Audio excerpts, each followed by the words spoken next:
ದಕ್ಷಿಣ ಶಿಕ್ಷಕರ ಕ್ಷೇತ್ರಕ್ಕೆ ಸಂಬಂಧಪಟ್ಟ ಹಾಗೆ ಒಂದು ಶಿಕ್ಷಕರ ಸಭೆಯನ್ನು ಇವತ್ತು ಆಯೋಜನೆ ಮಾಡಿದ್ವಿ. ಪೂಜ್ಯರಾದ PV ನಂಜರಾಜ್ ಸೇರಿದಾಗೆ ಎಲ್ಲ ಅನುಭವಿ ಶಿಕ್ಷಕರಿಂದ ಇವತ್ತು ಈ ಸಭೆಯಲ್ಲಿ ಪಾಲ್ಗೊಂಡಿದ್ದರು. ಅವರೆಲ್ಲರೂ ನೀವು ಸ್ವಾಭಿಮಾನಿ ಶಿಕ್ಷಕರ ವೇದಿಕೆಯಿಂದ ಸ್ಪರ್ಧೆ ಮಾಡಬೇಕು ಅನ್ನೋಂಥ ಒಂದು ಸಾಲಿನ ಒಕ್ಕೊರಲ ನಿರ್ಣಯವನ್ನು ಮಾಡಿದ್ದಾರೆ. ಇನ್ನು ಮಂಡ್ಯದ ಸಭೆ ಇದೆ. ಆ ಸಭೆಯಲ್ಲಿ ನಾವು ಅಂತಿಮವಾದ ನಿರ್ಣಯವನ್ನು ಮಾಡಿ ನನ್ನ ನಿರ್ಧಾರವನ್ನು ಪ್ರಕಟ ಮಾಡ್ತೇನೆ. ಈಗ ಪಕ್ಷ ನನಗೆ ಬಿ ಫಾರಮನ್ನು ಹಿಂದೆ ಮಾತು ಕೊಟ್ಟಿತ್ತು, ನಿರಾಕರಣೆ ಮಾಡಿದೆ. ಯಾವ ಕಾರಣಕ್ಕೆ ನಿರಾಕರಣೆ ಮಾಡಿದೆ ಅನ್ನೋದು ನನಗೆ ಅರ್ಥ ಆಗ್ತಾ ಇಲ್ಲ. ಅದು ಯಕ್ಷ ಪ್ರಶ್ನೆಯಾಗಿದೆ. ಹಾಗಾಗಿ ಮಂಡ್ಯದ ಸಭೆಯ ಅನಂತರ ಅಂತಿಮ ನಿರ್ಧಾರಕ್ಕೆ ಬರ್ತೇನೆ ಅನ್ನುವಂಥ ವಿಚಾರವನ್ನು ತಮ್ಮೊಟ್ಟಿಗೆ ಹಂಚಿಕೆ ಮಾಡಿಕೊಳ್ಳಲಿಕ್ಕೆ ನಾನು ಇಷ್ಟಪಡ್ತೇನೆ.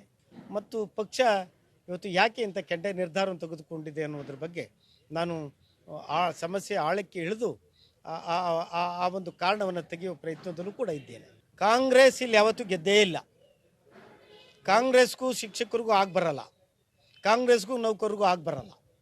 ಇಲ್ಲಿ ಯಾವತ್ತೂ ಗೆದ್ದಿರೋದು ಜನತಾ ಪರಿವಾರ, ಅದು ಬಿಟ್ಟರೆ BJP. ಹಾಗಾಗಿ ಇದು ಮತ್ತು ಇಲ್ಲಿ ಪಕ್ಷೇತರಾಗೂ ಕೂಡ ಶಿಕ್ಷಕರ ಕ್ಷೇತ್ರದಲ್ಲಿ ಮರ್ತಿಬೇಗೌಡರು ಗೆದ್ದಿದ್ರಲ್ಲ, ಒಮ್ಮೆ ಬಿ ಫಾರಂ ಸಿಕ್ತ ಇಂಡಿಪೆಂಡೆಂಟ್ ಗೆದ್ದಿದ್ರಲ್ಲ. ಹಾಗಾಗಿ ಈಗ ಸ್ವಾಭಿಮಾನಿ ಶಿಕ್ಷಕರ ವೇದಿಕೆ ಇಲ್ಲೇನು ಸಿಂಬಲ್ ಇರಲ್ಲ, ಚಿಹ್ನೆ ಇರಲ್ಲ, ಯಾವುದೇ ಪಕ್ಷದ ಚಿಹ್ನೆ ಇದರೊಳಗಿರಲ್ಲ. ಮತ್ತು ಒಬ್ಬ ಶಿಕ್ಷಕ ಮತದಾರನಿಗೆ ನಿಂತ ಎಲ್ಲ ಅಭ್ಯರ್ಥಿಗಳಿಗೂ ಮತ ಹಾಕೋ ಅವಕಾಶ ಇದೆ.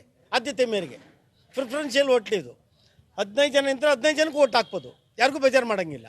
ಹಾಗಾಗಿ ಇದು ಚುನಾವಣೆ ವಿಚಿತ್ರ ವಿಭಿನ್ನ ಆದ್ದರಿಂದ, ಆದ್ಯತೆಯ ಚುನಾವಣೆ ಆದ್ದರಿಂದ ಒಂದಲ್ಲ ಎರಡನೇ ಮತ ಹಾಕ್ತಾನೆ, ಮೂರನೇ ಮತ ಹಾಕ್ತಾನೆ.